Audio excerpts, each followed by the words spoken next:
Sa pag-ibig ay hindi may iwasang may masaktan dahil para itong laro na may panalo't talunan. Subalit ang tunay na pag-ibig ay hindi kailangang makipag-agawan dahil para itong biyaya na dumarating ng hindi inaasahan.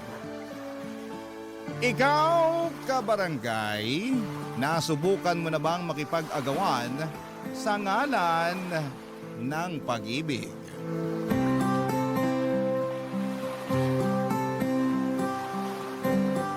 Dear Papa Dudut, magandang araw po sa inyo at sa lahat ng bumubuo ng Barangay Love Stories. Tawagin niyo na lamang po ako sa pangalang Kristen, 28 years old mula sa Pasig. Lumaki ako sa isang tahanang may istriktong magulang kung saan ang pakikipagrelasyon ay pinagbabawal lalo na noong nag-aaral pa lamang kami. Kaya naman sa buong buhay ko, Papa Dudut, ay isang beses ko pa lamang naranasang umibig. At ito'y nangyari 2 taon nang nakakalipas. Tahimik at simple lamang ang naging mundo ko noon bilang barista sa isang maliit na cafe sa may Taguig kung saan ay matatagpuan ang iba't ibang opisina ng mga BPO companies. Karaniwan sa mga customer namin ay may call center agents na either papasok pa lamang sa trabaho o kakatapos lamang ng shift. Isa sa mga agents na naging regular na customer ng cafe namin ay si Ned. Papadudot mabilis na nag-iwan sa akin ng marka si Ned dahil mabait siya sa aming mga staff. Tuwing nag-o-order kasi siya ay lagi siyang nakangiti at nakikipagbiruan pa na para bang hindi siya pagod mula sa magdamagang trabaho. Nung una ay tipikal na customer lamang ang tingin ko sa kanya pero hindi nagtagal. Ang mga pasimpleng ngiti at lambing nito ay unti-unti akong nakabuo ng espesyal na pagtingin para sa kanya.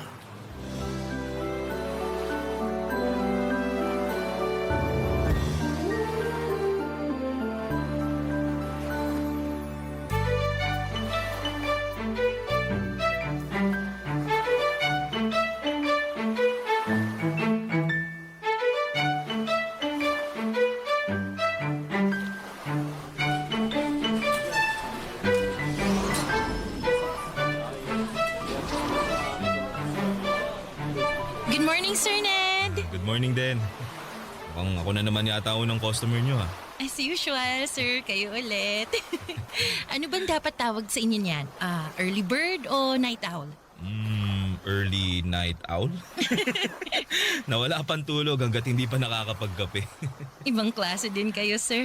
Kape ang pampatulog nyo. Nasanay na kasi yung sistema ko eh.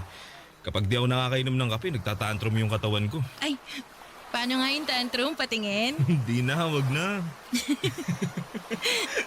Grabe, ganadong-ganado pa rin kayo kahit na magdamag kayo nagtatrabaho.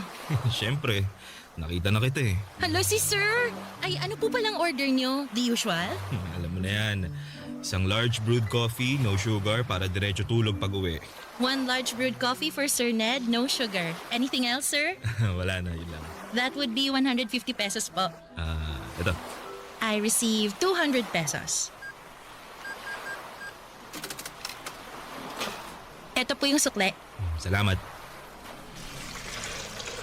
Mukhang sanay na sanay ka na dyan sa ginagawa mo ha. Madali lang naman po to eh. Mukha lang mahirap kapag pinapanood. Pero kapag nasanay na yung katawan mo, kahit nakapikit pa ako, kayang-kaya ko na to. Mukhang biyasa ka na sa ginagawa mo eh. Ilang taon ka na nga bang barista rito? Bago lang. Kakapasok ko lang after ng pandemic. Pero dati na talaga akong barista kaya di na bago sa akin tong trabahong to. I see, I see. Kayo po, gaano na kayo katagal sa call center? Around 3 years na rin, palipat-lipat nga lang ng company. Ay, bakit naman? Iba-iba yung rason eh. Iniwan ko yung first company ko dahil nagiging toxic na yung work environment. Yung pangalawa naman, overwork, tapos delayed pa yung sahod. Kamusta naman itong company nyo ngayon? So far, okay naman sila. Medyo questionable yung ugali ng TL namin pero wala, tolerable naman. Gusto ko nga rin sanang mag-call center kasi sabi nila malaking kinikita dyan. Kaso di ko na tinuloy. Bakit naman? Try mo, pwede kitang i-refer kung gusto mo. Hindi na. Baka mamaya magpanik lang ako kapag may kausap na ako. Hindi pa naman ako magaling mag-English. May mga non-voice agents naman eh. Karaniwan sa chat lang sila, email, social media, mga ganon. Pero sa bagay, kung ako tatanungin mo, mas maganda na tong trabaho mo. Bakit yun naman po nasabi yan? Kasi yung ganda mo, bagay iharap sa mga tao. Di pwedeng nakatago lang yan sa likod ng keyboard. Uy, grabe naman po kayong mambola, sir. Mamaya paniniwalaan ko yan. No joke. Ibang klase yung ganda mo. Very, very classic. Para kang si Gloria Romero nung kabataan mo. Ay sus, kailangan nyo na talaga magkape kasi masyado nang matamis yung mga lumalabas dyan sa bibig nyo. Eto na po, large brewed coffee to go. Alright, salamat. See you again tomorrow? Yes po, bukas ulit.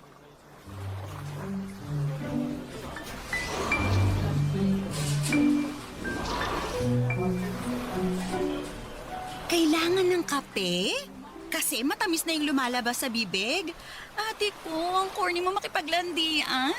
Uy, Mara, kanina ka pa dyan? Oo, kanina ko pa kayo sinisilip magharutan ng Prince Charming mo. Prince Charming ka dyan. Mas kunwari ka pa. Aminin mo na, bet mo yung customer nating yon, no? Ano ulit pangalan? Si Sir Ned? Hindi Wala akong gusto sa kanya. Ikaw talaga, kung ano-anong pinagsasabi mo dyan. Ay nako, Kristen, wag mo nga akong pinaglololo ko dyan. Yung mga ngiting yan, yung mga pa-cute na boses mo tuwing kausap mo si Sir Ned, isa lang ibig sabihin yan. Ano naman? In love ka na sa kanya. Okay naman sa in love? In love agad? Di ba pwedeng attracted lang ng slight?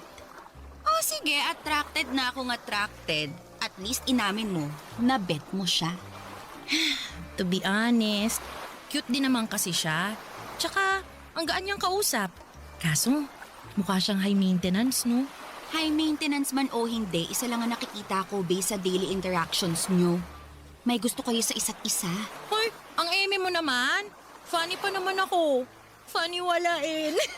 Totoo nga. Alam mo, marami na akong love life na pinagdaanan at alam ko na ang galawan ng mga lalaking yan. Hindi naman sa pagmamayabang, no? Pero marami na akong flavors na natikman, kaya basang-basa ko na yung mga galawan nila. Basta, ayoko mag-assume. Di ba sabi nga nila, never assume unless stated. Aminado po ako, Papa Dudut, na sa unang kita ko pa lamang kay Ned ay nakaramdam na agad ako ng attraction sa kanya na malimit ko lamang maramdaman sa ibang tao. Matangkad si Ned na may makinis na balat at magandang pananamit. Kaya naman kahit puyat ay malinis at maliwalas siyang tignan. Isa pa sa mga nagustuhan ko sa kanya ay very friendly siya at approachable ang aura nito. Malambing din ang boses niya tuwing nakikipag-usap siya sa akin kaya may impact ang mga yon para sa akin. Naging close pa kami ni Ned sa mga sumunod pang mga buwan. Sa mga araw-araw na small talks naming dalawa ay madalas niyang ikwento sa akin ang tungkol sa pamilya niya sa probinsya. Ang mga struggles niya bilang breadwinner, pati na rin kung paano siya nangangarap para sa kinabukasan ng kanyang pamilya. At dahil nga sa closeness na nabuo naming dalawa ay may mga pagkakataon noon na inaaya na rin niya akong lumabas. May mga time nga noon na iniimbitahan niya akong samahan siya sa opening ng restaurant ng kaibigan niya.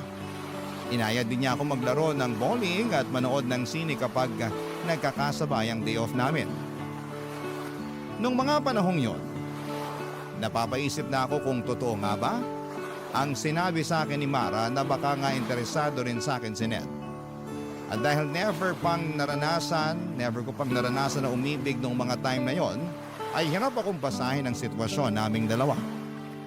Hindi ko po alam kung friendly lang ba talaga siya o may nais na siyang ipahiwatig sa akin. Ganon pa man, hindi ako masyadong umaasa dahil baka mali lang pala ang iniisip ko. Hanggang sa isang araw ay nasagot din ang mga katanungan sa isipan ko, Papa Dudut.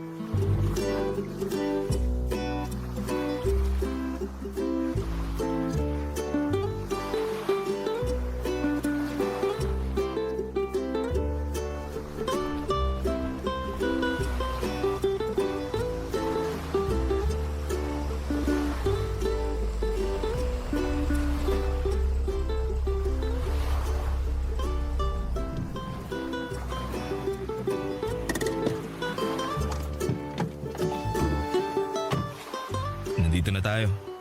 Salamat sa paghatid Wala yun.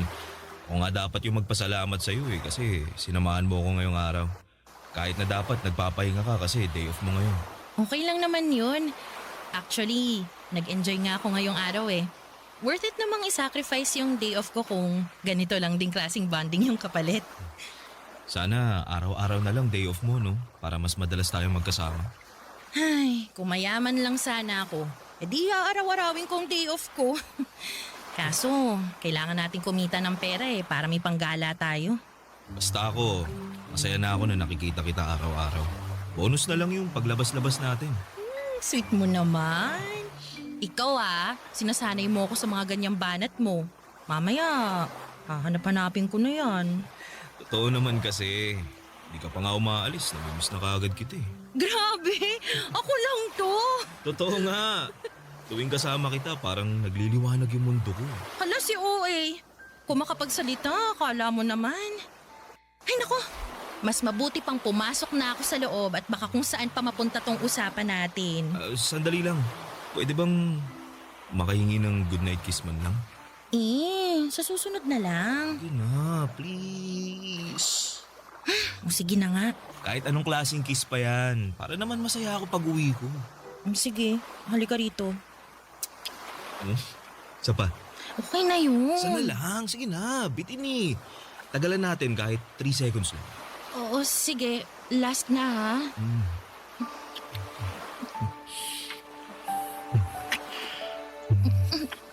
Teka lang, Ned. Oo. Sandali lang. Ha?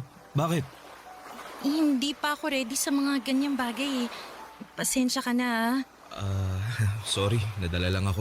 Alam ko na mas open na ngayon ang mga tao pagdating sa mga ganyang bagay pero iba pa rin kasi ang pananaw ko sa mga ganyan Naiintindihan ko naman. hindi.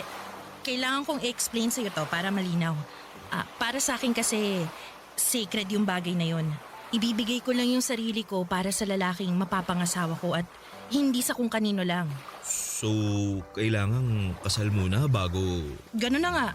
Gusto ko kasi na kapag nangyari yon, hindi na lang siya basta pisikal lang. Yung magiging special na siya kasi may basbas na yun ng Diyos. Alam mo, Kristen, ngayon lang ako nakakilala ng katulad mo. Akala ko nga magagalit ka kasi sinubukan kong humirit sa'yo pero hindi In-explain mo ng maayos sa akin yung side mo. Mas lalo tuloy akong humanga sa'yo. Salamat. Sana maintindihan mo kung bakit ganito ko pinapahalagan yung sarili ko. Ganito ako pinalaki ng mga magulang ko May prinsipyo. Wala kang dapat ipag-alala dahil naiintindihan naman kita. Yun naman ang gusto ko may proper communication tayong dalawa. At least, alam ko na ngayon kung anong gagawin ko. So, kailangan kong sundin yung tradisyonal na panliligaw para mapasagot kita, no? Teka, nililigawan mo ko? Hindi pa ba halata? Hindi. I mean, ramdam ko naman. Pero ayaw lang kitang pangunahan kasi... Oo, tama yung iniisip mo. Gusto kitang ligawan, Kristen. Totoo ba yan? Sa tingin mo ba, kinukulit kita araw-araw sa trabaho tsaka inaaya kitang mamasyal dahil gusto lang kitang maging kaibigan? Hindi, no? Gusto kitang maging girlfriend. Alam ko na wala ka pang experience pagdating sa mga ganitong bagay pero handa akong gabayan ka. Hindi kita mamadaliin. Gusto mo ng old-fashioned? Sige, one step at a time tayo hanggang sa maging komportable ka ng kasama ko. Yun kung papayag ka magpaligaw. Wala naman sigurong masama kung subukan natin, di ba? At least sa ganong paraan, may oras tayo para kilalanin pang isa't isa.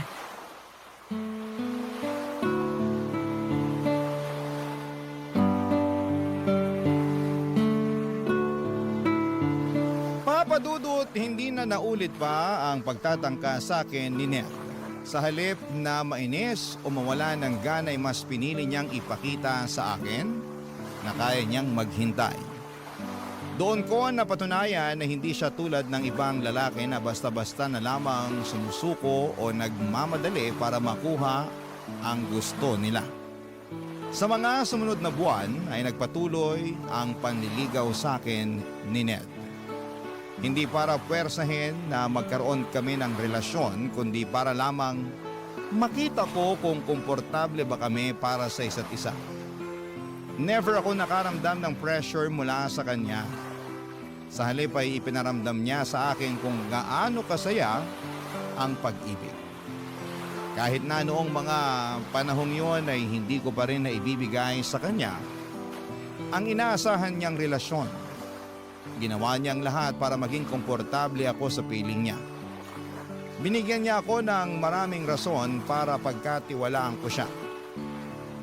Kilig nga ang mga kaibigan at katrabaho ko noon, Papa Dudut, dahil first time lang nila akong nakita na binuksan ko ang puso ko para sa ibang tao. Matagal ko rin kasing iningatan ang puso kong ito dahil natatakot akong baka paglaruan lamang ito ng maling tao. Pero sa mga sandaling yon, pakiramdam ko ay safe na ako kay Ned, Papa Dudut. Iniisip ko nga noon na baka siya na talaga ang tamang tao na matagal ko nang pinapangarap at matagal ko nang hinihintay, Papa Dudut. Barangay Love Stories. Barangay Love Stories. Sa unang buwan ng pagdadate namin ni Ned ay masasabi kong naging smooth sailing ang lahat. Wala akong ibang naramdaman kundi puro tuwa at kilig lamang tuwing kasama ko siya. Pagkatapos ng trabaho ko at bago magsimula ang shift niya ay sabay kaming nagdi-dinner sa labas. Hindi lamang yon dahil halos oras-oras ay nag-a-update din kami sa isa't isa, Papa Dudut. Sa mga simpleng kumain ka na ba? O ingat ka sa biyahe na message niya sa akin ay sapat na para makumpleto ang buong araw ko. Sa pamamagitan kasi ng mga bagay na yon ay ramdam ko ang efforts niya. Para sa isang tulad ko na no boyfriend since birth, bago lang para sa akin ang mga karanasang yon.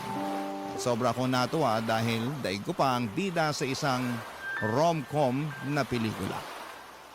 Pero Papa Dudut, pagtungtong namin sa ikatlong buwan ng pagdadate namin, doon ko na po napansin ang ilang pagbabago sa ugali ni Ned. Unti-unting nabawasan ang mga tawag at message niya para sa akin. Kung dati siya ang laging nauunang mag-chat sa akin, ako na karaniwan ang nangungumusta sa kanya. Ang dating mahahabang messages niya ay umaabot na lamang sa 2 hanggang 3 salita. Kapag nagkikita kami, ramdam ko ang tila ba kawalan nito ng interes para sa akin. Hindi ko po alam kung ako lang ba ang nag-iisip noon o talagang may nagbago na sa pagitan naming dalawa. Kaya bago pa man ako mabaliw sa kakaisip ay kinausap ko na siya tungkol sa nararamdaman ko.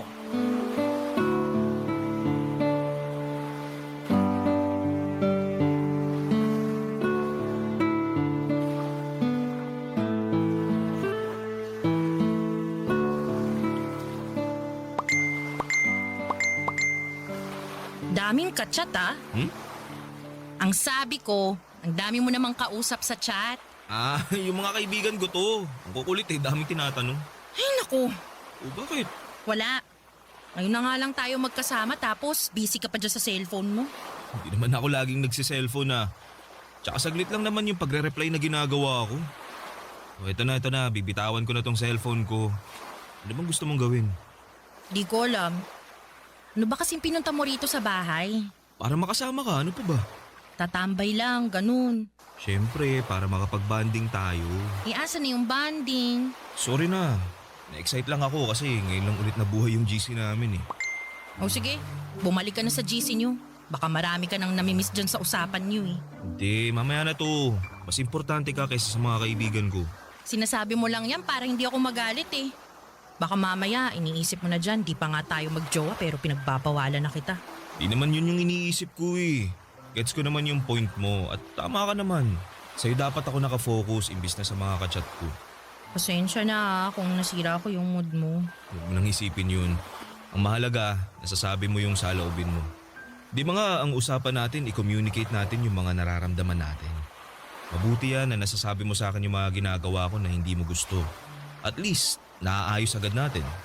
Pero since nandito na tayo sa topic na to, may gusto lang din akong sabihin sa'yo.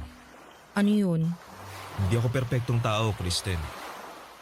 Hindi ako katulad ng mga napapanood mo sa pelikula o yung mga bidang lalaki sa mga libro. Hindi ako ganun ha. Alam ko. Hindi naman ganun ang tingin ko sa'yo eh.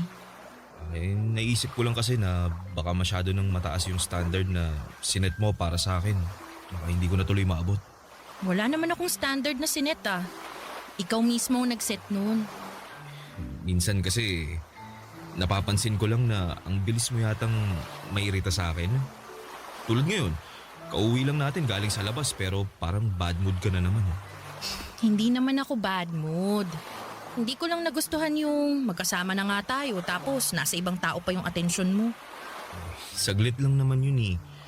Nag-reply lang ako ng mabilis. Alam mo, Kristen, may buhay din ako. May pamilya ako, may kaibigan ako, may trabaho ako. Matik na maahati talaga yung atensyon ko. Sana maintindihan mo yun. Naiintindihan ko naman. Parang hindi naman. Okay, sige. Tapos na tayo dyan sa kaka-cellphone mo. Hindi na yun big deal. May ibang rason pa kasi ako eh, kaya ako nagkakaganito. Ano pa? Nitong nagdaang araw, napapansin ko na parang nagbabago yung pakikitungo mo sa akin eh. Paano nagbago? Hindi kita maintindihan. Nung unang buwan natin, sobrang sweet mo sa akin. Sobrang caring, sobrang protective. Pero ngayon, parang hindi ko naramdam yung mga yun. Siyempre, ganun talaga sa simula. Hindi naman forever na magiging ganun yung sitwasyon natin. Minsan may mga highs and lows din ng relasyon. Di lahat ng araw masaya. Pero ang mahalaga, pinipili pa rin natin ang isa't isa. Eh, kailangan ko rin naman paminsan-minsan ng konting validation. Kahit simpleng acknowledgement lang na concerned ka pa rin, na interesado ka pa rin. Kasi, to be honest, nitong mga nagdaang araw, medyo dry ka na mag-reply sa akin eh. Iniisip ko tuloy kung may nagawa ba ako, may nangyari ba, bakit bigla kang nagbago? Hindi, wala. Wala kang ginawa. Walang nangyari. At hindi ako nagbago. Minsan talaga busy ako at may mga pagkakataon na hindi ako nakaka-reply agad. Pakiramdam mo dry yung mga reply ko dahil tao lang din naman ako. Napapagod din ako. Ako rin naman, busy din. Naiintindihan ko yun na may sari-sarili tayong buhay pero never ko namang pinaramdam sa'yo na busy ako o pagod ako eh. Sorry. Siguro gusto ko lang ding magpahinga minsan. Ayoko kasing ituring tong pagsasama natin na parang trabaho na kailangan may update. Kailangan oras-oras magkausap, ganun. Gusto ko yung klase ng relasyon na secured. Yung hindi na kailangan ng validation kasi may tiwala na tayo sa isa't isa. Pasensya ka na. First time ko lang din kasi pumasok sa ganitong relasyon eh. Kaya hindi ko pa alam kung ano ba dapat yung ginagawa. Masyado ba akong nag-overreact? Medyo. Tiwala ka lang sa akin. Huwag mong i-overthink ang mga bagay-bagay. Sige, susubukan ko. Nangako naman sa akin si Ned na susubukan niyang ibigay sa akin ang validation na hinahanap ko. Pero sa mga sumunod pang mga linggo ay hindi ko na natanggap ang inaasahan ko mula sa kanya, Papa Dudut. Nagpatuloy ang pagiging dry texter niya na parabang hindi na siya interesado sa akin. Naisip ko tuloy na baka nagbago na siya dahil hindi niya makuha ang gusto niya. Baka nagsawa na rin siya sa panliligaw sa akin kaya lumabas na ang totoo niyang ugali. Papadudot dumating na ako noon sa point. Napakiramdam ko ay one-sided na lamang ang nangyayari sa pagitan naming dalawa. Ako na lamang ang nag-i-effort para magkaroon kami ng oras sa isa't isa. At kapag nagkikita kami ay parang ako na lamang din ang masaya na magkasama kami. Siya naman ay tahimik. Laging malayo ang iniisip at walang gana. Ang lagi niyang rason noon ay sobrang busy niya raw sa trabaho. Naintindihan ko naman dahil alam kong mabigat talaga ang graveyard shift at nakakapagod ang line of work niya. Pero habang tumatagal ay napapansin kong hindi na ito simpleng pagod lamang. May kakaiba na sa mga kilos niya.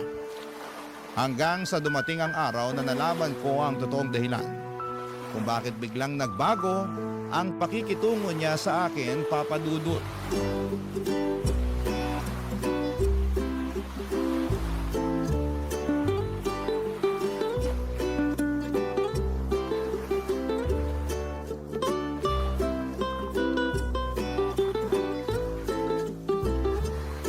Ay, sa wakas, makakapag-break na din. Daming tao ngayon, no? Weekends kasi. Ang mabuti pa, kumain na muna tayo bago pa magsidatingan ulit yung mga tao. Ay, mabuti pa nga. Ha? Si Ned ba yan? Ha? Nakita ko yung notification sa phone mo. Pangalan ni Ned? Teka, magkausap kayo? Hindi. May tinanong lang ako sa kanya tungkol sa work niya. Sa work? Tungkol naman saan? Yung kaibigan ko kasi, naghahanap ng lilipatang company, call center din yun. Sinuggest ko yung company nila, Ned. Ah, okay. Hindi ko alam na magkausap pala kayo. Hindi nga kayo nag-uusap kapag nagpupunta siya dito pero magka-chat pala kayo. Kailan pa kayo naging close? Grabe naman sa close, hindi naman ganun. May tinanong lang talaga ako sa kanya. Pero friends kayo sa Facebook. Oo, inad ko siya. Bawal ba? Kung gusto mo, i-unfriend ko na lang siya. Ay, hindi. Okay lang yun. Nagulat lang ako kasi hindi ko inakala na nag-uusap pala kayo. Di niya nasabi sa akin eh. Sa tingin ko, hindi naman yun gaanong importante para sabihin pa niya sa'yo. Ano palang sabi niya? Ano yung laman ng chat niya sa'yo? Sandali lang ha, basahin ko. Tinatanong niya kung naka-break daw ba tayo ngayon. Weird naman. Bakit sa'yo pa niya tinanong? Pwede namang ako na lang mismong i-chat niya. Ewan ko. Uy, baka mamaya iba nang iniisip mo dyan Uy, hindi. Ang weird lang. Huwag mo nang isipin yun. Kumain na nga lang tayo.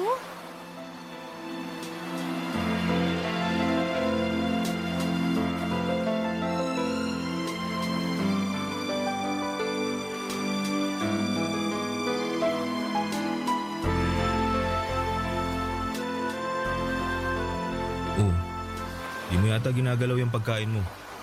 Wala kang gana? Di ko alam.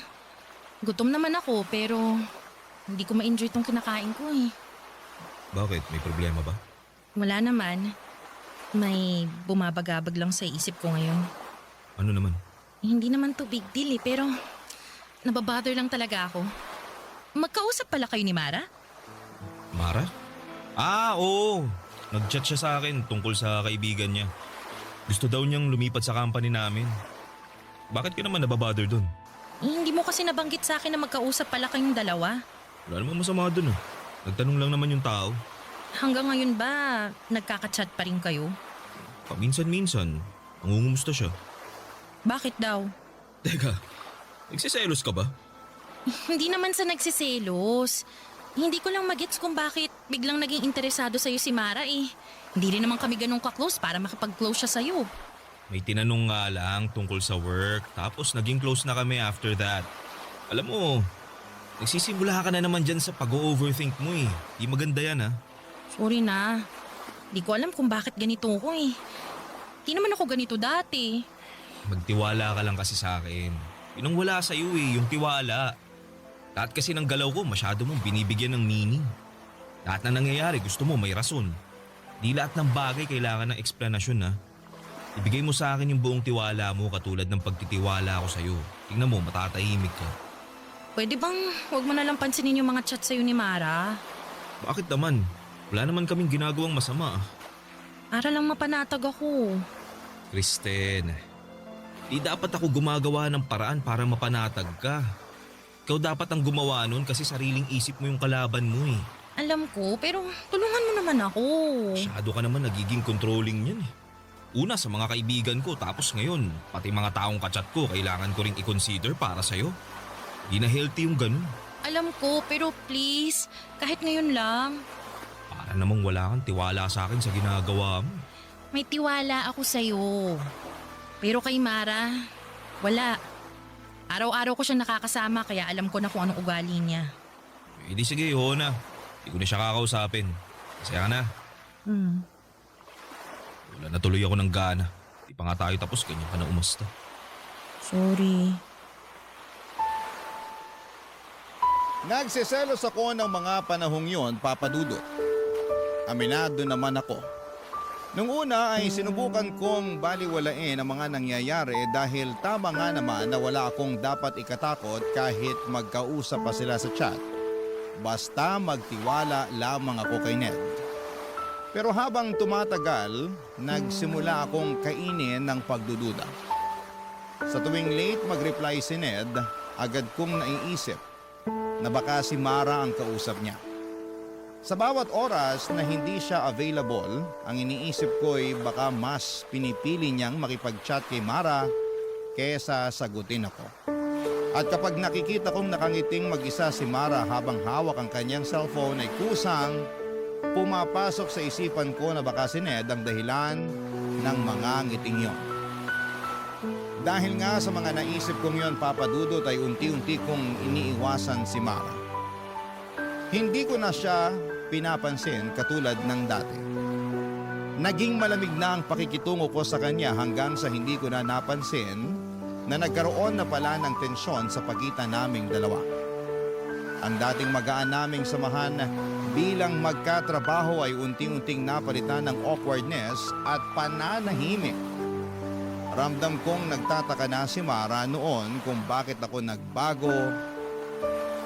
Pero dahil sa selos yon na nararamdaman ko, pinili kong manahimik na lamang kesa linawin ang lahat. At doon ko naramdaman, Papa Dudut, kung gaano kalakas ang epekto ng selos. Unti-unti nitong sinisira hindi lang ang relasyon ko kay Ned, kundi ang samahan namin ni Mara. Barangay Love Stories. Barangay Love Stories. Papa Dudut, hindi ko na alam kung tuloy pa ba ang ginagawang panliligaw sa akin ni Ned ng mga panahong yon o tuluyan na siyang sumuko. Hindi ko na kasi maramdaman ang kagustuhan niyang mapasagot ako ng mga panahong yon. Ramdam ko na unti-unti na siyang lumalayo sa akin. Sa sobrang pagka-desperada ko nga, ay makailang beses ko na siyang sinabihan na willing na akong sagutin siya. Pero lagi niyang sinasabi sa akin na hindi pa raw siya ready. Ang sakit, Papa Dudut. Kasi ako na itong bukas ang puso pero siya na mismo ang umaatras. Never kong naisip na darating ang araw na maghahabol ako para sa isang tao. Sobra-sobra kasing saya ang ipinaramdam sa akin ni Ned sa puntong sa kanya na umikot ang buhay ko. Sa maikling panahon ay mabilis niyang nakuha ang pulso ko. Kaya nung biglang nagbago ang ugali niya ay para bang hinahanap-hanap ko na ang klase ng sayang nararamdaman ko mula sa kanya. Nakakainis dahil lagi kong sinasabi noon na magiging maingat ako pagdating sa pag-ibig, Papa Dudut. Pero kahit gaano pa ako kahanda ay hindi talaga natin hawak ang puso ng ibang tao, Papa Dudut. Dumating ang araw kung kailan ay napatunayan kong totoo nga ang mga hinala ko. At nung araw na yon ay para bang pinagbagsakan ako ng langit at lupa.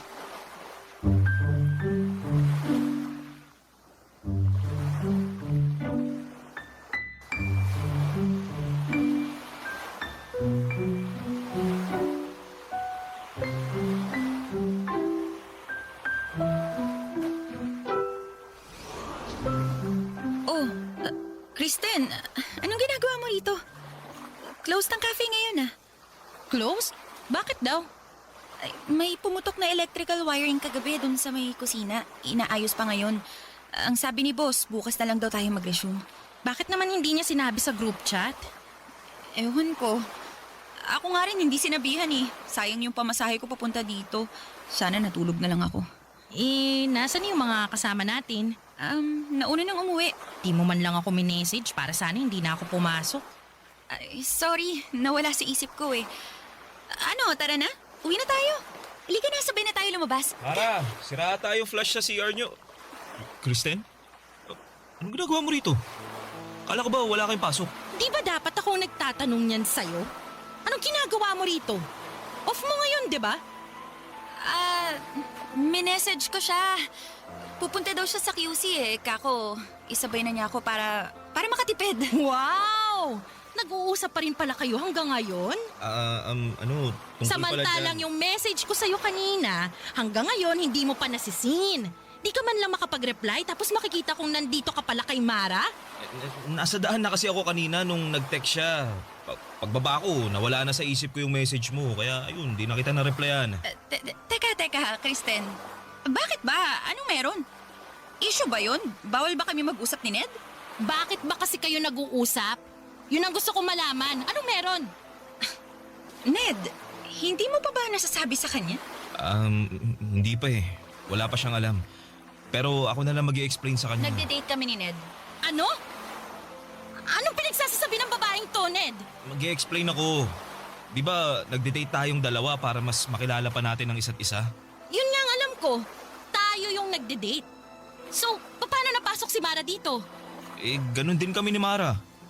Nagde-date din kami para mas makilala pa namin ang isa't isa. Ano ka mo? Pati kayo nagde-date? Bakit? Para saan? Anong kalakuhan to? Para makita niya kung sino sa atin yung mas bagay sa kanya. Hindi mo ba alam yun? Ganun ang tinatawag na dating, Kristen. Wow! Ano to, hanapan ng jowa? Dalawa kaming sabay for more chances of winning? Akala ko ba kaya mo ako dinedate kasi gusto mo ako maging girlfriend? Oo, pero hindi pa naman ako sure eh. Ay, wow! Kaya nag-entertain ka ng ibang tao. Para ano? Para may option ka? Wala naman sigurong masama doon, di ba? Di pa naman tayo eh. O sige, hindi pa nga tayo. Pero papunta na nga doon, di ba? At ikaw naman, Mara, alam mong dinedate ko si Ned tapos papatol ka? Hindi mo magawang maghanap ng iba kay Ned talaga? Anong gagawin ko kung ako'y nilapitan niya? Eh, di lumayo ka! Kunting delikadesa naman. Magkatrabaho tayo tapos ganyang gagawin mo sa akin? Kung makapag-react ka naman, akala mo inagawan ka? Bakit kayo na ba? Hindi pa naman, di ba? Technically, single pa rin si Ned ngayon, kaya pwede siyang lumandi ng ibang tao maliban sa'yo. Palibhasa, wala ka pang experience sa mga ganitong bagay, kaya para kang bulag na nangangapa eh. Ned, wala ka bang sasabihin? Katulad nga ng sinabi ko, wala naman sigurong masama kung timbangin ko kung sino yung mas nababagay sa akin, di ba? Grabe! Nakakahiya naman sa'yo. Kailangan mo pa talaga ng choices? Pwes, wala ka nang titimbangin dahil ako na mismo ang magdedesisyon para sa'yo. Sa'yo na si Mara, siya na ang gawin mong jowa. Total mukhang di naman ako sapat para sa'yo. Alam mo, ang tahimik na ng buhay ko eh, tapos guguluhin mo lang ng ganito? Bakit mo ba kasi pinapakialaman kung anong gusto Tumigil niya? ka! Hindi ikaw ang kinakausap ko! Hoy, wag mo ko pinagtataasan ng boses, ha? Huwag na kayong mag-aaway. Pinagsabay mo kami tapos umaasa kang walang mag-aaway? Ang kapal mo ah! Kala mo kung sino kang gwapo? Kung ganito lang din naman palang gagawin mo sa akin, di sana hinamon mo na lang ako sa suntukan para kahit papano makakapalag ako sa'yo. Daming pinagsasasabi. Umalis ka na nga lang kung ayaw mo sa ganitong sitwasyon. Dali-dali ng solusyon. Ay, aalis talaga ako! Sana maging masaya kayong dalawa sa pinaggagawa nyo. Ang papangit nyo! Mula noong madiskubre ko ang tungkol kina Ned at Mara ay hindi na kami nagkaroon pa ng maayos na ugnayan ni Mara sa trabaho. Hindi na kami nagpapansinan at kung kinakailangan man ay pawang formal na usapan lang ang namamagitan sa aming dalawa. Nang mga panahong yon ay pilit kong itinago ang nararamdaman ko. Gusto kong magpaka-professional kaya hindi ko na ipinakita sa mga tao na apektado ako sa mga nangyari. Pinilit kong ngumiti at makipagsalamuha ng normal lamang. Pero kahit gaano ko pa ito itago ang sakit, minsan ay hindi ko maiwasang manghina lalo na tuwing nakikita kong sinusundo ni Ned si Mara pagkatapos ng duty niya. Never ginawa ni Ned yon para sa akin. Mas lalo pang tumindi ang sakit at inggit na nararamdaman ko noong nalaman kong magkasintahan na agad silang dalawa. Doon ko naisip na siguro'y kaya niya ako ipinagpalit ay dahil hindi ako pumayag sa mga pagkakataon na inaaya niya ako magpalabas ng init ng katawan. Papadudot. Habang tumatagal, umabot ng 5 buwan ng relasyon nila Ned at Mara. Sa mga panahong yun ay unti-unti kong tinanggap ang lahat at hindi naglaon ay natutunan ko ring mag-move on. Hanggang sa dumating ang araw na isang balita ang nalaman ko mula sa dalawa, Papa Dudut.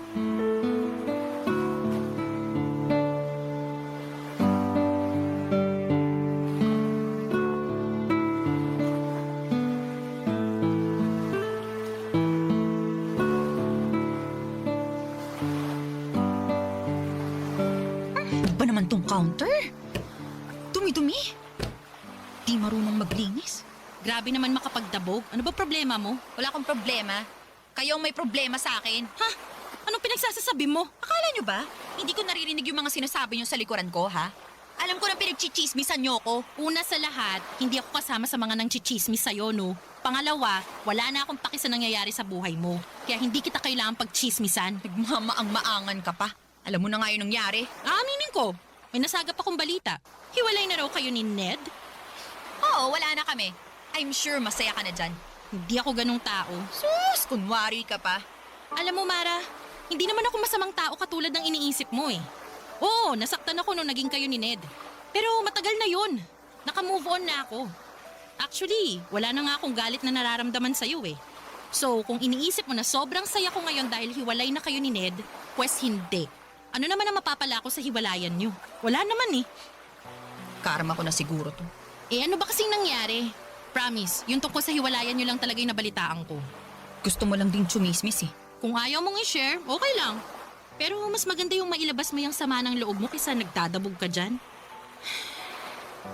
Nalaman ko, pamilyadong tao na pala siya. Si Ned? May pamilya? Oo. Nasa probinsya nila. Kaya pala weekly siyang umuwi doon, hindi dahil para sa nanay niya, kundi dahil may asawa at 2 anak na siya. Oh my gosh, hindi nga. Bakit hindi man lang natin naamoy na may asawa na pala siya? Eh, magaling magtago yung loko eh. May 2 Facebook siyang gamit. Isang personal account para sa pamilya at mga kaibigan niya sa probinsya. Isa naman para sa trabaho at sa mga kakilala niya dito sa Maynila. Grabe. Ang sakit naman nun. Paano mo nalaman na may 2 siyang Facebook? Inopen ko yung cellphone niya habang nasa CR siya. Ibang Facebook yung nakalogin. Anong ginawa mo?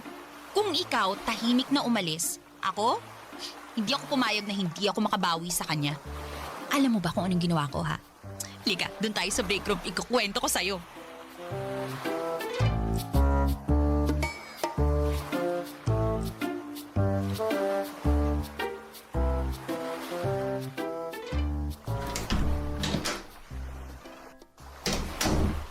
Mara, ikaw na sunod. Tapos na ako maligo. Ano to?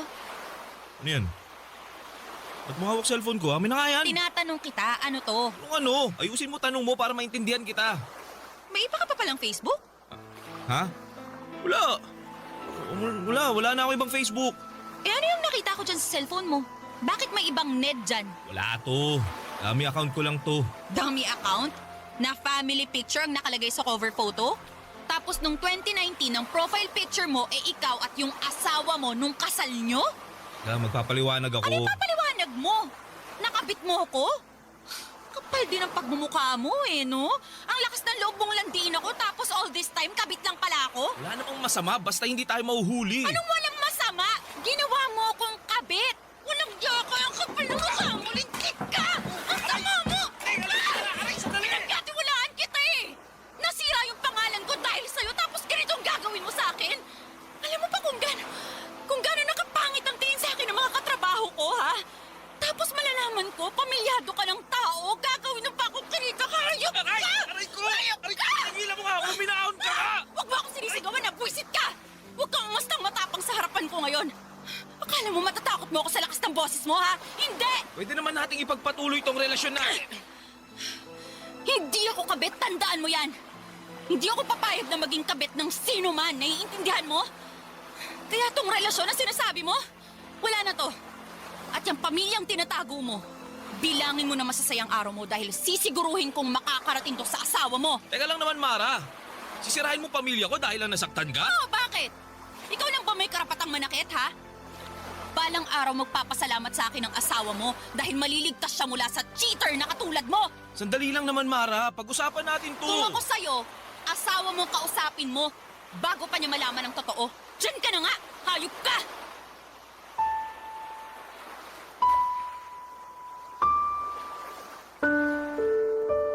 Sa huli, Papa Dudut, ay napagtanto ko na blessing in disguise pala ang mga nangyari sa akin. Papa Dudut, oo, maaga akong nasaktan pero mas mabuti na rin po yun kesa mas lumalim pa ang sugat sa puso ko. Kung sa akin kasi nangyari ang sinapit ni Mara ay tiyak na hindi ko kakayanin yon. Minsan talaga may paborito ang tadhana. Kinakampihan nito ang mga taong marunong magmahal ng totoo at pinaparusahan ang mga taong mapang-abuso at manluloko. Hindi ko naman ikinatuwa ang nangyari kay Mara pero umasa ako na sana'y nagsilbi na yon bilang aral sa kanya na huwag mang-agaw ng taong hindi naman para sa kanya. Dahil ang karma, mabilis kumilos at palaging nakakahanap ng tamang oras para ito ay gumanti. Sa ngayon, Papa Dudut, ay maayos na ang buhay ko at mas pinili kong mag-focus na lamang muna sa sarili ko, sa pamilya ko, at sa mga pangarap ko. Nagsimula rin akong sumubok ng mga bagong bagay, mga bagay na noon ay hindi ko nagagawang gawin dahil sobrang nakasentro ang atensyon ko para kay Ned. Natutunan ko ring mas pahalagahan ang sarili ko bago ang iba at natutunan kong hindi ko kailangang madaliin ang pag-ibig. Alam ko, Papa Dudut, na darating po ang tamang tao para sa akin. Isang taong handang maghintay at mamahalin ako ng buong buo. Sa ngayon naman po ay kontento na ako sa pagiging masayang mag-isa. Dito na po nagtatapos ang kwento ko at maraming salamat po, Papa Dudut. Ang inyong forever, kapuso at kabarangay, Kristen. Ano ang masasabi mo sa ating Barangay Love Stories today? Aabangan namin yan sa aming comment section. Ang mga kwento ng pag-ibig, kwento ng buhay, at kwento ng pag-asa dito sa Barangay Love Stories.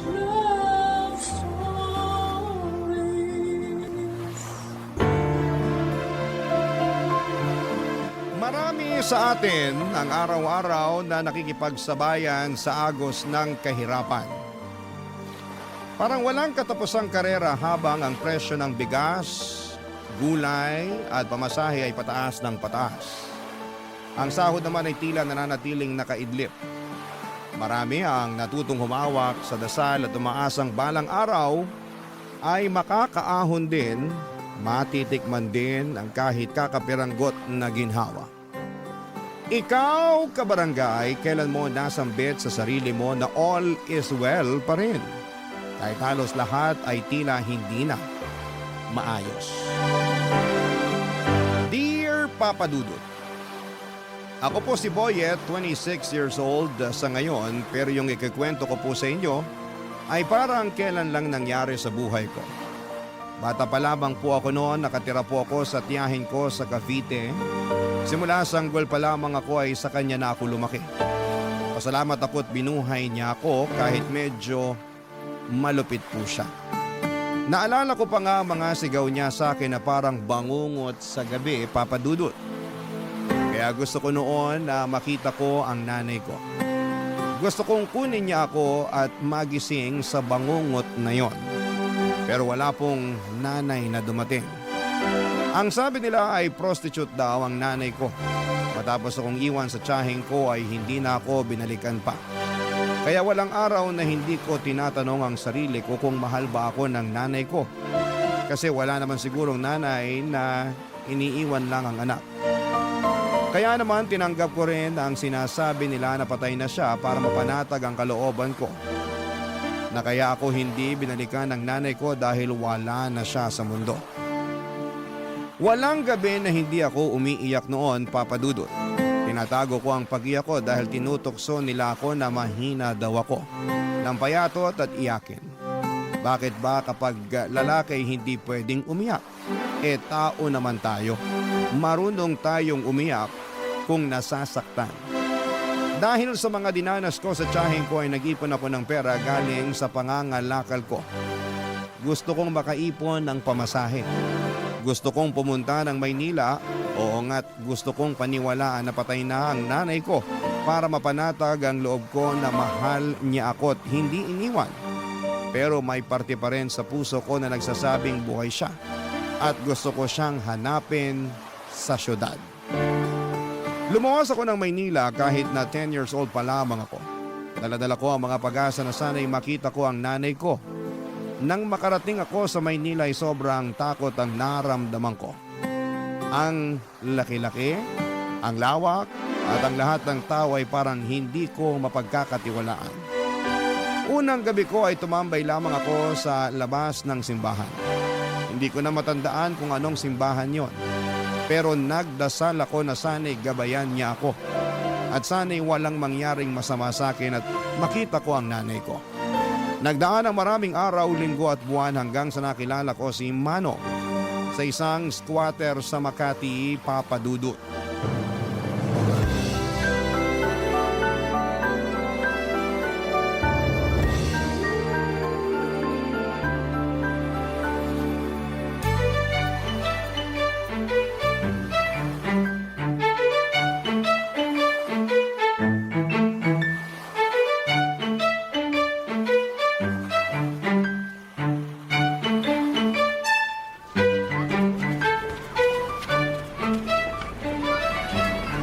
Boyet, gising na, umaga na.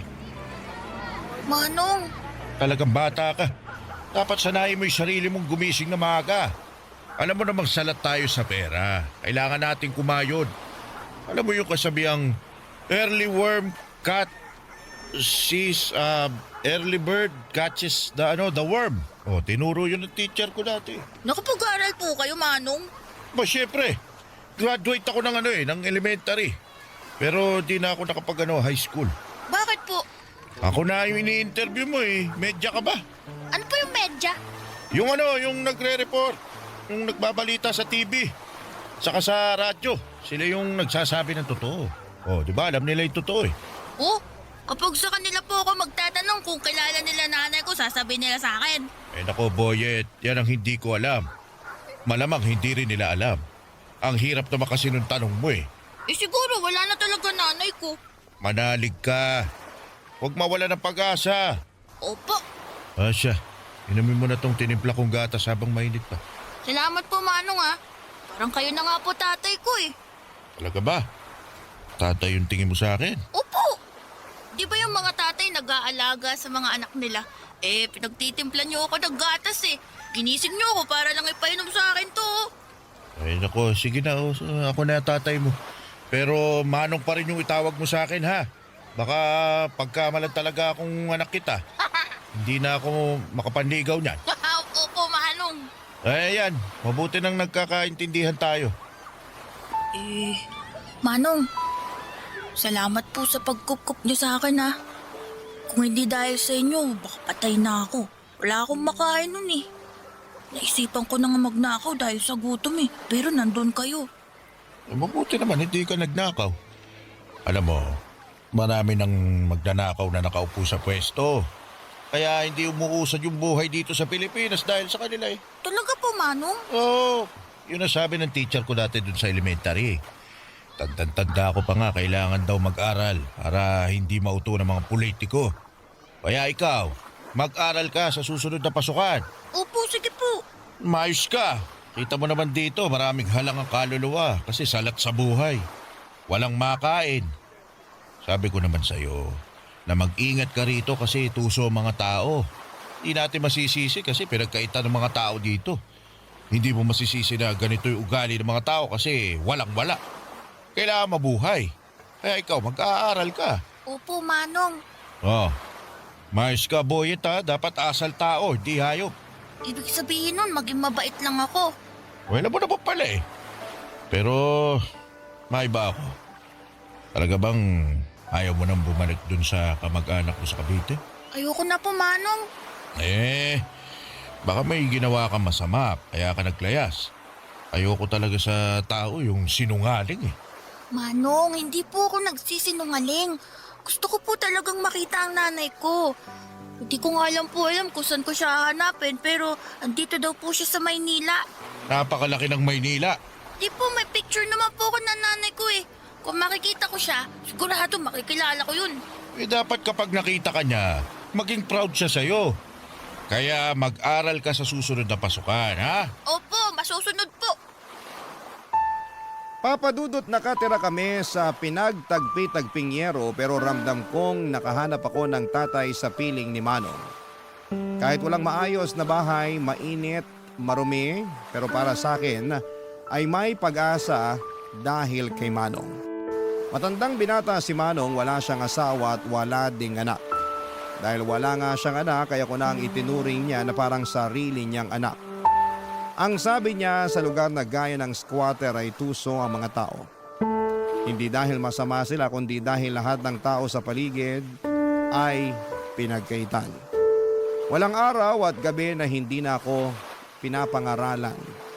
Sabi niya, kahit mahirap, dapat ay matuto pa rin akong maging matinong tao. Pinag-aral niya ako at binilhan ng lapis, papel at gamit sa eskwelahan. Sobrang saya ko talaga, Papa Dudut. Inihatid pa niya ako sa eskwelahan at sinisigurong okay lang ang unang pagpasok ko. Naramdaman ko na kahit na hindi kami magkadugo ay mahal niya ako.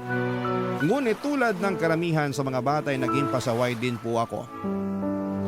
Hindi na ako natutuwa sa lapis at papel dahil sa mahirap palang mag-aral.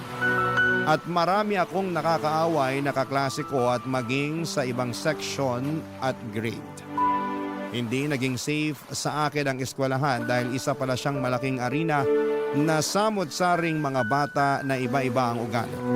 May matalino, may hindi binayayaan ng talino, may mabuti at masama na sa tingin ko ay hindi naturuan ng tama ng magulang o sadyang spoiled lamang at gustong manghamak ng ibang bata. Hindi ako naging masaya tuwing pumapasok ako, Papa Dudut. Kaya hindi ko sinabi kay Manong na hindi na ako pumapasok. Mas pinili kong magkalakal muli. Mas pinili kong gumala para maghanap ng pera. Kung magkaroon man ako ng kaaway ay hindi ko na kailangan pang magpaliwanag sa teacher. Ang importante sa akin ay makahanap ako ng pera. Hanggang sa isang araw, hindi na naitago ang ginagawa ko.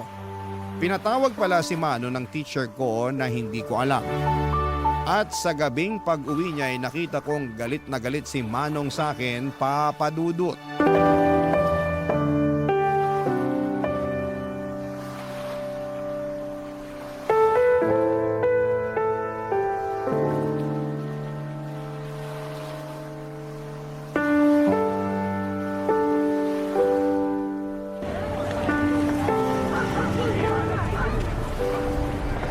Ano tong ginagawa mo, Boyet?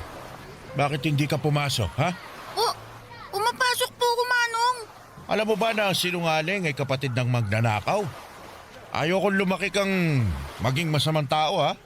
Manong. Pinatawag ako ng teacher nyo. Sinabi niya sa akin na 2 linggo ka nang hindi pumapasok. Alam mo bang nagulat ako sa nalaman ko kasi ang alam ko pumapasok ka. Binibigyan pa kita ng baon. Pinaghahandaan ng makakain dahil ayaw kong walang laman yung tiyan mo. Dahil nagkakasakit sa ulo ang walang kain. Boyet, para sa'yo to. Kaya wag kang magsisinungaling sa akin. Manong, kasi, nahirapan ako eh. Saka kumikita naman ako. Tsaka yung pinabaon yung pera, iniipon ko naman, di ko ginagastos. Ito, baon ko, tsaka yung kita ko. Boyet, naiintindihan mo ba ako? Pinapaaral kita, hindi kita inuobliga na magtrabaho. O kumita ng pera kapag araw ng pasukan. Kapag wala naman pasok, malaya kang gawin yung gusto mo. Magtrabaho, maglaro. Ano pa problema? Ano ba mahirap na pumasok ka lang sa paaralan? Kasi, Manong, eh. Sige, magsalita ka, makikinig ako. Gusto mo bang habang buhay na nasa magulong lugar na to? Gusto mo bang tumanda na katulad ko, ha? Nilamon na ng basura ang buhay na unti-unting nabubulok? Manong, sorry na po. Alam mo, anak na ang turing ko sa'yo. Naging responsibilidad na kita. Hindi na kita pwedeng pabayaan, Boyet. Hindi ako nagkaanak. Ayaw ko magkaanak, kaya hindi ako nag-asawa kasi takot ako eh. Takot ako sa responsibilidad. Kita mo naman, ano may bibigay ko magandang buhay sa pamilya ko, sa magiging anak ko na mahirap pa ako sa daga. Ayoko maghirap ang magiging pamilya ko, ang magiging anak ko. Pero nung dumating ka, naisip ko, ako na ang pamilya mo. At wala na akong magagawa kundi ang bigyan ka ng magandang buhay sa abot ng makakaya ko. Kaya kita pinapaaral kasi ito ang aahon sa iyo sa kahirapan. Pagkaroon ka ng ibang buhay, huwag kang gumaya sa akin. Kasi ayokong tumanda ka katulad ko. Manong, pasensya na po talaga. Kasi po, ang hirap-hirap naman po kasi mag-aral eh. Marami po ako nakakaaway na mga bata. Titapangan mo. Hindi pwedeng basta-basta ka na lang susuko. Ilaban mo yung sarili mo. Hindi ko naman sinasabing makipagsuntukan ka sa kanila. Sinasabi ko, umiwas ka sa gulo. Hindi mo naman ikagagaling kung papatulan mo sila eh. Lagi mong isipin na nasa paaralan ka para mag-aral. Para maging mabuting tao. Para paglaki mo, pwede kang pumili ng kahit na anong gusto mong maging. Pagsusumikapan ko. Pero, yung kaya ko lang ha. Pwede kang maging, security guard. Pero pulis lang din po yun, pero nakatayo lang. Pero astig pa din. Tama. Basta wag lang maging katulad ko. Pwede ba yun? Opo, Ipangako mo sa akin ha? opo, pangako po, Manong. Alam mo, may request ako sa'yo. Ano po yun, Manong? Magpapamasahe po ba kayo? Sige po, handa po ko. Ito naman, iba yung request ko. Ano nga po? Pwede bang tawagin mo akong tatay?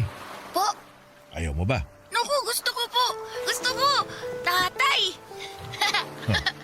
Simula ngayon, ako na ang tatay mo. Opo, tatay.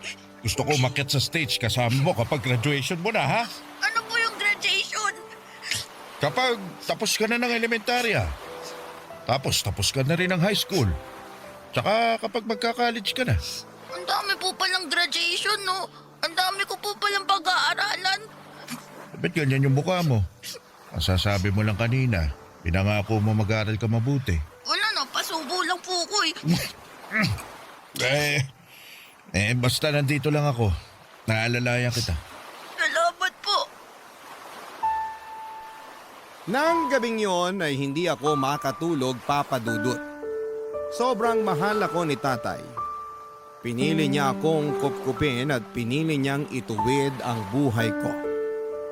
Pinili niya akong mahalin at gusto niyang alisin ako sa kahirapan. Kaya naisip kong hindi ko dapat sayangin ang pagkakataon na ibinigay sa akin ni tatay. Doon ko ipinangako sa sarili ko na magbabago ako dahil gusto kong maging proud siya sa akin. Gusto kong mapatunayan sa kanya at sa sarili ko na kaya kong lumaban.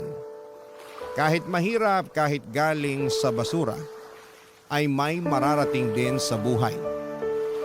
Noon ay hindi pa talaga malinaw na ang mga ginagawa ng mga bata sa akin ay isang klase ng pambubuli. Pero sabi ni tatay ay iiwasan ko na lamang ang mga yon at dapat ay mag-focus ako sa pag-aaral. Kaya naman sinunod ko yon, Papa Dudut. Pero hindi ko pa rin maiwasan na may mga masamang bata na inaaway ako. Minsan umuwi ako may sugat pero hindi ako sumuko. Araw-araw ay sinasabi ko sa sarili ko na baka bukas ay hindi na nila ako aawayin.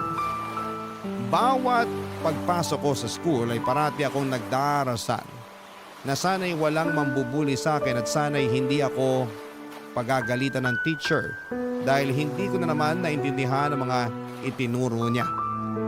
Gusto kong maging mabuting estudyante. Gusto kong makatapos para sa pangarap ni tatay na makaakyat sa stage kasama ko.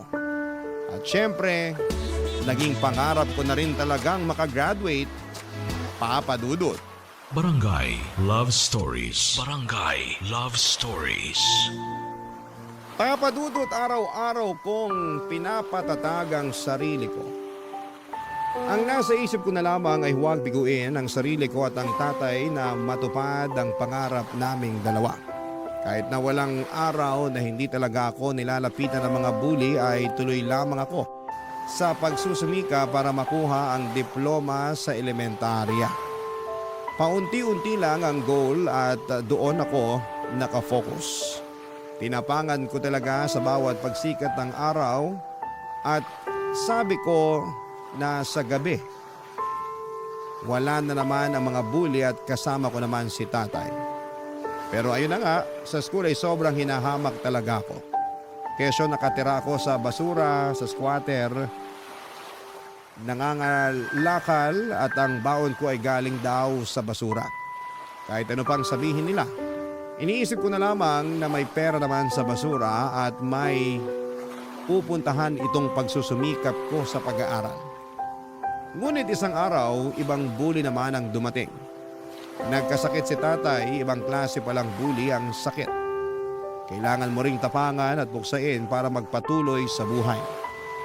Ilang linggo na siyang nangihina at kahit sinasabi niyang pumasok ako sa paralan ay mas pinili kong alagaan siya. Hindi pwedeng basta-basta ko na lamang pabayaan siya dahil alam kong hindi madali ang buhay kapag may dinaramdam, Papa Dudut.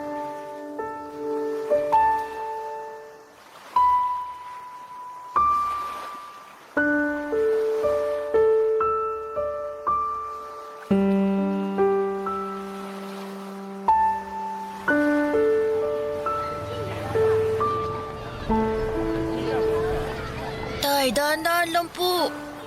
Maupo na po kayo. Tay, kailangan niyo pong kumain para lumakas kayo. Di ba ito yung ginagawa niyo sa akin tuwing may lagnat ako? Alam mo, kaya ko naman yung sarili ko. Talaga si tatay oh. Ayaw talagang inaalagaan siya. Sige na, mag-ayos ka na. Aming araw na hindi ka pumapasok. Hindi po, tay. Dito muna ako sa bahay. Ay nako, huwag na matigas ang ulo. Paano ka gagraduate niyan kung parati kang absent? Baka ibagsak ka ng teacher mo. Tay naman eh. Anong tayo naman? Oh, sige na, pumasok ka na. Kakainin ko na itong pagkain. Eh, paano kung darating yung sinasabing demolition? Paalisin tayo rito. Sino kasama nyo? Kung nandito ako, masasamahan ko kayo. Hindi nila tayo mapapaalis. Naganda na yung mga kapitbahay natin ng mga ipambabato sa mga yun. Eh, nakita ko ron sa kabilang kanto. Grabe ginawa nila. Wala na hong nagawa yung mga nakatira dun. Paano kung saktan kayo rito? May sakit pa ho kayo oh. Eh, kung nandito ka, kaya mo ba ako ipagtanggol sa mga malalaking tao? Oh, kita mo, hindi ka makasagot. Basta dito lang ho ako. May mga inihandaan naman akong pambato sa kanila eh. Ito ang dahilan kung bakit gusto ko makapagtapos ka ng pag-aaral. Para hindi ka matatakot na paalisin sa bahay mo. Makakabili ka ng sarili mong bahay. O may pera ka para umupa ng matirhan na may legal na titulo. Yung bang re-respetuhin ka ng mga tao. Tay, ang hirap po pala maging mahirap, no? Ang dami mong dapat gawin para lang hindi ka masasaktan. At makuha mo yung respetong sinasabi nila. Kung hindi na talaga kaya, hahanap na lang tayo ng ibang mapapwestuhan. Siguro mas makakatulong sa mga tao yung itatayong barangay complex dito. Grabe naman po pala sila. Wala, ganun talaga eh. Oh, Tay, okay lang po ba kayo? Oo naman. Sige na, mamaya ako natubusin. Tay, yung totoo. Mukhang kailangan ko lang maiga ulit. Sige oh. Salamat, Boyan. Baka nabinat ho kayo kakaisip sa demolition na yan. Siguro, pero okay lang ako. Tutulog ko na lang to. Mawawala rin. Lalakas din ako. Sana po eh, bumalik na sa dating lakas ang katawan nyo, Tay. Galing ako, anak. Mukhang ito na ho yung demolition. Titingnan ko sa bintana. Tay, ito na nga ho yung demolition. Tay! Uy, Tay, gising! Tay, kailangan na nating lumabas. Tay! Tay, wag na ho kayong matulog. Kailangan na nating lumabas ng bahay. Tay, bakit parang hindi ka na humihinga? Tay! Tay naman, gumising ka na! Promise, papasok na ako. Hindi na matigas ulo ko. Gising na, Tay! Gising, Tay! Tulong nga!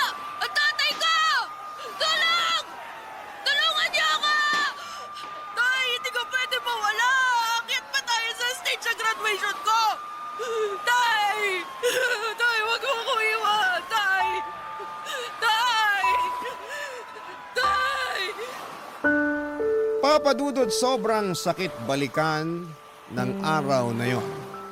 Lahat nagkakagulo dahil sa demolition habang binawian ng buhay si Manong, ang tatay ko. Kaya naman sobrang galit na galit ako sa mga taong nag-demolish sa squatter. Para kaming mga ipis na pinupuksa na lamang at pinapalabas sa aming mga lungga na parang basura sa lipunan na walang karapatang mabuhay ng may dangal.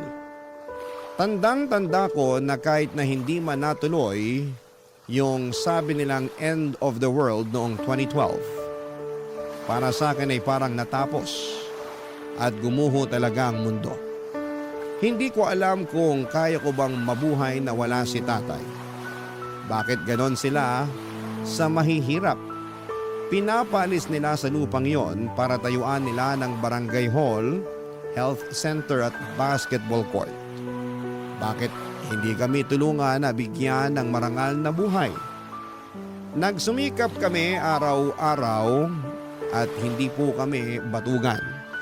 Sana yung gobyerno ay nakita ang hinaing ng mga taong gusto lamang ng may masilungan at matawag na tahanan. Kasi ang mga taong ito ay hindi pinapangarap na maging squatter lang habang buhay. Pero sadyang may lapang tadhana at pagkakataon para sa kanila.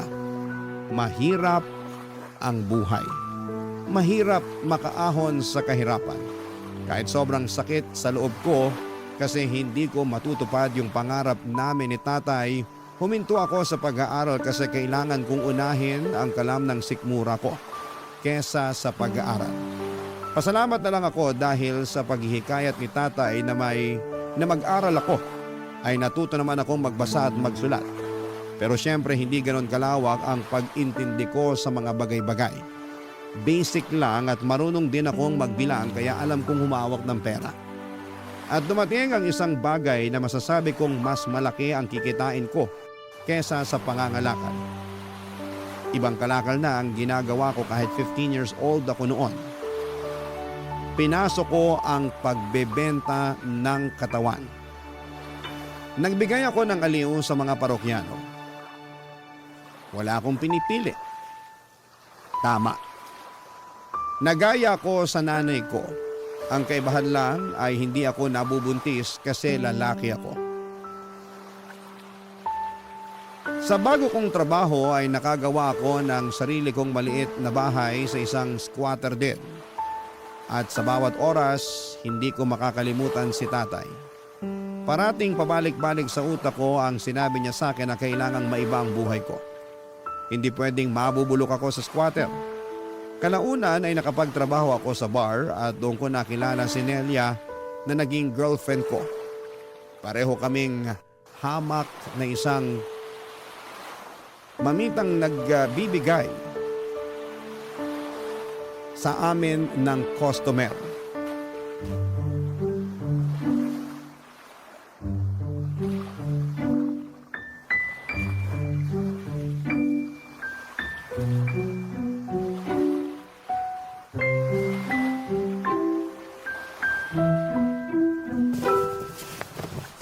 Talagang ganyan ang susuotin mo?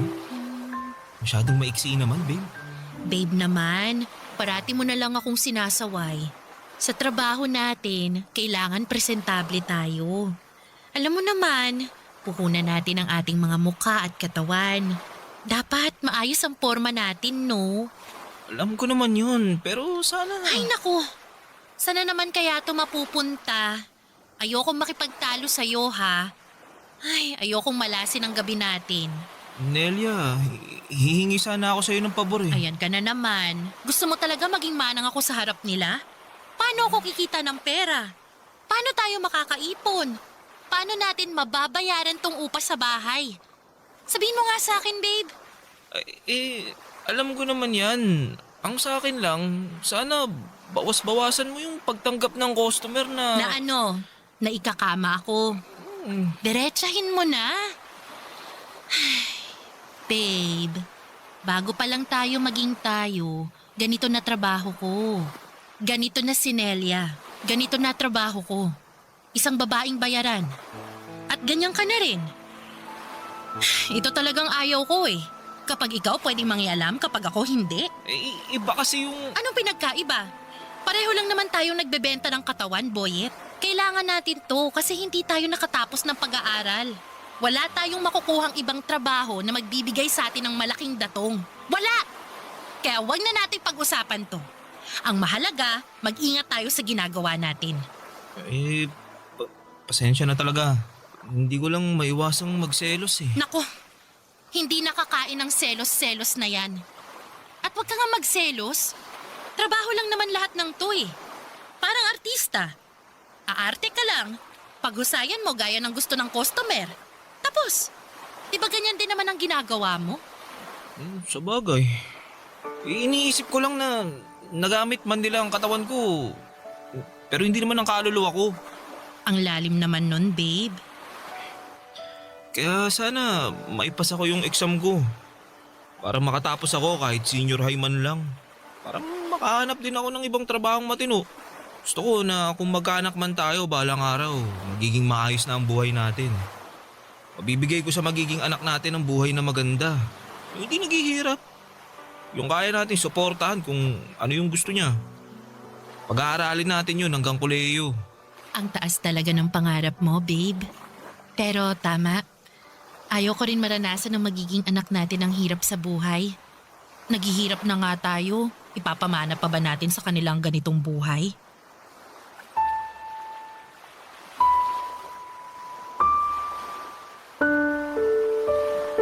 Papadudot na encourage ko si Nelia na mag-ALS.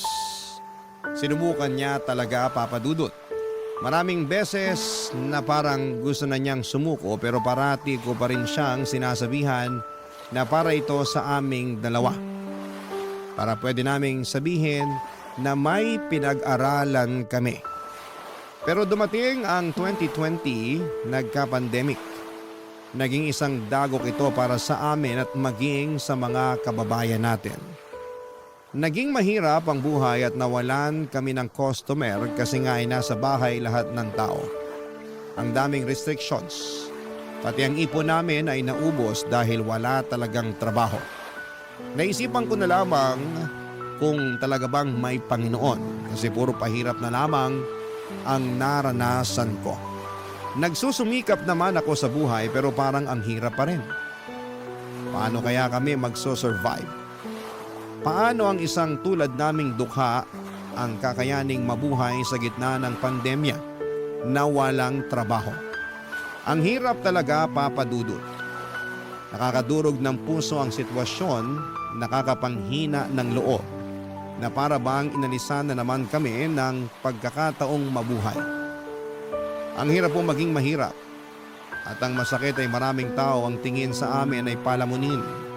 Nakapina lamang para sa ayuda at pasanin ng lipunan. Sa totoo lang po, papadudot.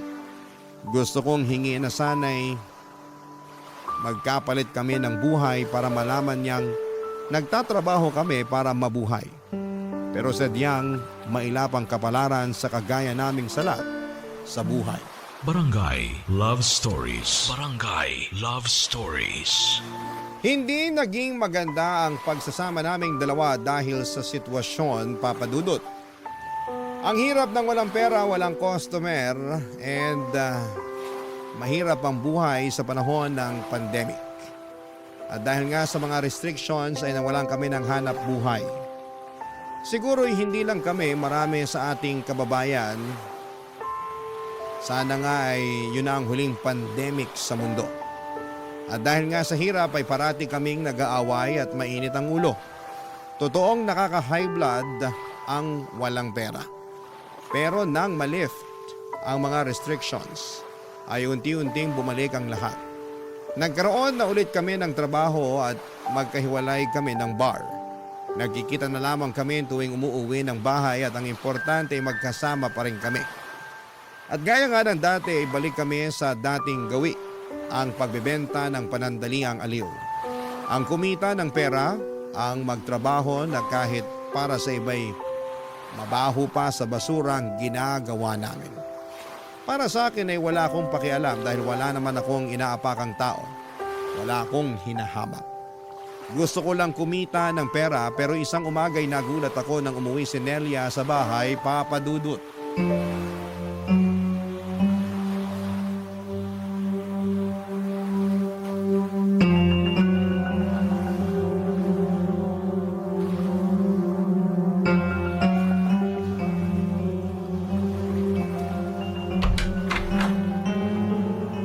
Babe! Babe, ano nangyari sa'yo? Teka, may mga pasa ka. Sino may gawa sa'yo nito, ha? Babe! Nakakatakot siya. Sinaktan niya ako. Sino? Ba't ganito ginawa niya sa'yo, ha? Yung customer ko. Matapos niya akong pabuyin, balak niyang hindi ako bayaran. Kaya umalma ako. Pero sinampal niya ako ng malakas. Tumilapon ako sa kama. Tinadyakan niya ako. Pinagsusuntok. Ang sakit. Ang sakit-sakit, babe. Hayop siya. Kilala mo ba yon? Hindi. Hindi ko kilala. Pero kapag nakita ko siya, mamumukaan kong demonyong yon. Bakit nangyari sa'yo ito? Kung alam ko lang na ganun siya, hindi na ako sumama sa kanya. Ayoko na. Ayoko na sa lintik na buhay na to. Nakakapagod. Pasensya ka na, Nelia. Kung nandun lang sana ako eh. Naipagtanggol sana kita eh. Ang dami nitong mga sugat at pasamo. Mawalang hiya talaga sila. Kahit noon pa man, kung sino pa yung angat sa buhay, sila pa ang may asal demonyo. Siguro nga, ito na yung panahon na ihinto ko ng ganitong trabaho. Ayoko na. Kaya, magsusumikap ako. Mag-aaral ako. Gusto ko makapagtapos para makakuha ng matinong trabaho na hindi yuyurakan ng pagkatao ko. Tama yan. Papangako ko sa'yo na balang araw. Ire-respeto tayo ng mundo. Hindi na tayo mamaliitin. Hindi na tayo bababuyin. Magiging tao na ang tingin sa atin.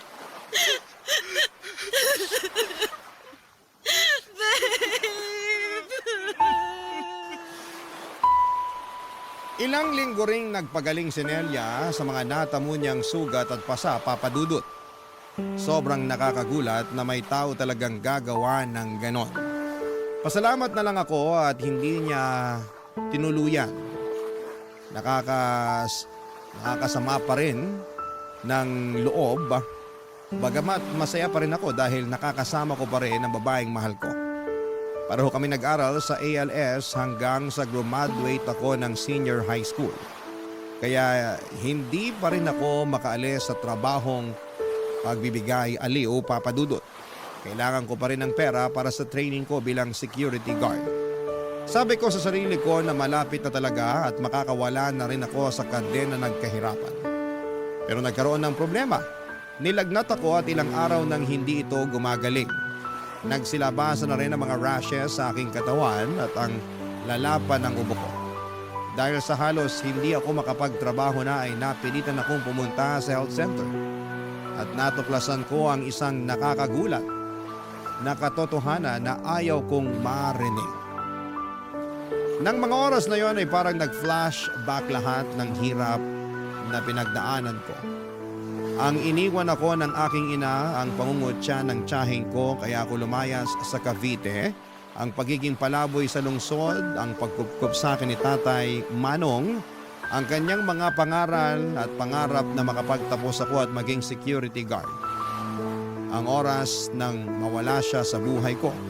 Ang araw na akala ko'y mawawala na sa akin si Nelia dahil sa nangyaring pananakit sa kanya. Nasabi ko na lamang sa sarili ko na sa dinami-rami ng tao sa mundo ay bakit ako pa? Bakit sa akin pa nangyari ito?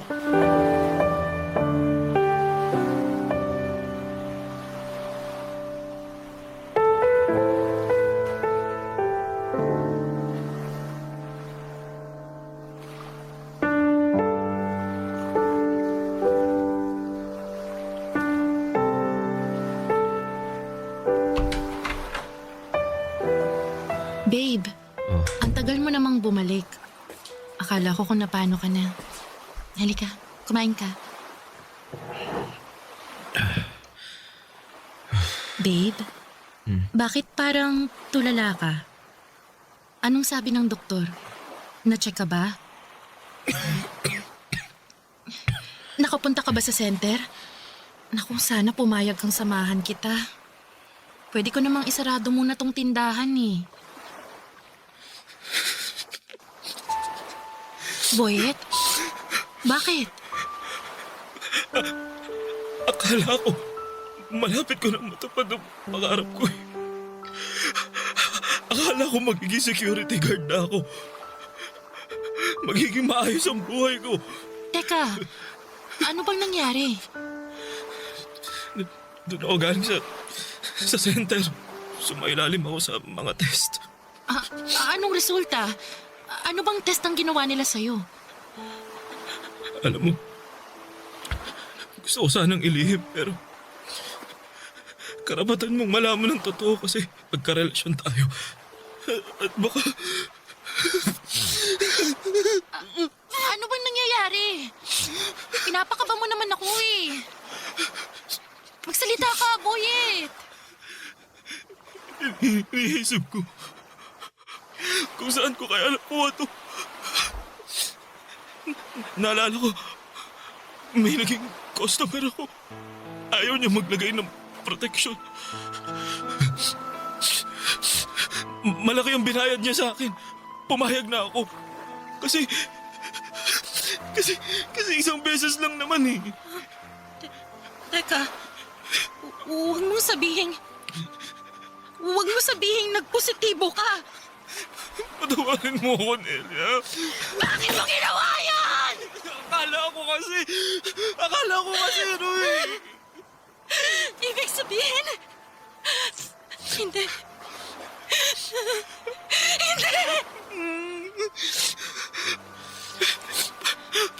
Patawad, Nelia.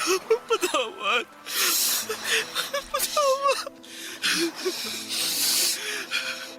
Ibig sabihin, nahawaan mo na ako? Boyet naman! Bakit ka pumayag makipagsiping na walang proteksyon? Ang tagal-tagal na natin sa trabaho to! Nagawa mo pa rin maging baba! Tukso ako ng pera. Pera! Natukso ka sa pera! Pero ano naging kapalit, ha? Buhay natin!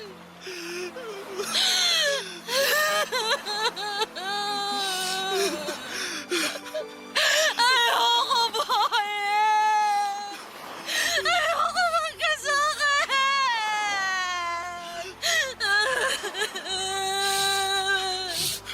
Ayoko magka-AIDS! Ayoko! Nelia, patawarin mo ako. Nindig ka! Eh, magagawa ka yung pagiging mo ng tawad! Alam ko hindi madali ito. Pero hirap na ako eh. At kasalanan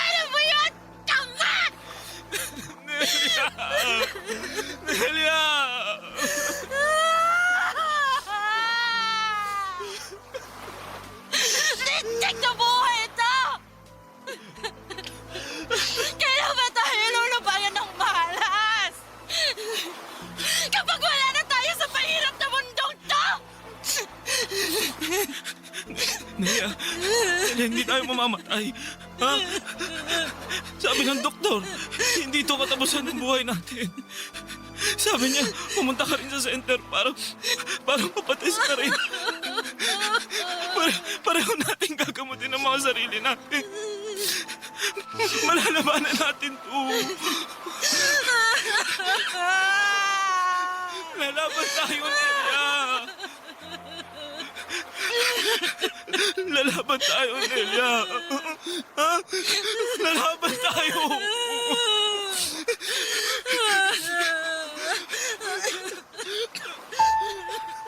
Parang teleserye ang naging buhay ko, Papa Dudut. Masalimuot, pero kahit ganito ang nangyari ay nagpapasalamat pa rin ako dahil may pag-asa pa rin. All is well pa rin ang buhay kahit minsan pakiramdam namin ay binigo kami ng kapalaran. Kahit na hindi kami gaanong guminhawa ay nagpapasalamat pa rin ako sa Panginoon dahil buhay kaming dalawa. Siguro ay baka hindi na kami magkakaanak kahit sabi ng doktor ay may chance naman basta under gamutan at alaga ng mga doktor. Pero tinanggap na rin namin ni Nelia kung hanggang dito na lamang kami. Masaya pa rin ako dahil kasama ko si Nelia at nagagawa naming mamuhay ng normal araw-araw. Ang mahalaga ay hindi namin nakakalimutang inumin ang gamot. Naging SG din po ako, Papa Dudut, at si Nelia naman ay nakapagtapos ng senior high school pero hindi na siya nagtatrabaho. Focus siya sa aming sari-sari store. Kahit maliit lang ang kinikita ay maayos naman ang naging takbo nito. Ang importante sa ngayon, Papa Dudut, ay buhay na buhay kami at may mga NGO na handang tumulong sa katulad namin. Sana sa mga nakikinig sa programa ninyo ay gusto kong ipaabot sa lahat na sana'y huwag kayong mandiri sa mga taong may HIV dahil hindi naman nakakahawa ang HIV kung walang sexual contact at blood-to-blood contact. Hindi nakakahawa ang HIV kapag nakikipagkamay, paggamit sa isang baso, pag-upo sa tabi ng isang may HIV, paglangoy sa swimming pool, sa ubo at sipon. Sana'y maging malawak ang kaisipan natin at sana'y napulutan ng aral ang naging buhay ko ng ating mga kabarangay. Ang inyong kapuso at kabarangay forever, Boyet. Anong say mo sa Barangay Love Stories na ito?